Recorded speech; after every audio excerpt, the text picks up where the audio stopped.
Сәлем достар, сіздермен бірге ерке.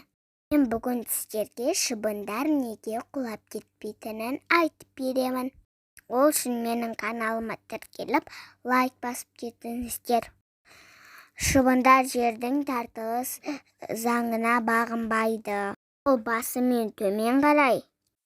Үйдің төбесінде ғана емес, тіпті сырғанақ айнада да емін-еркін жүре алады.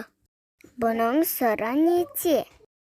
Зерттеушілердің айтуы бойынша шыбындарының аяқтарында түк қаптаған кішкентай жастықшалар бар екен.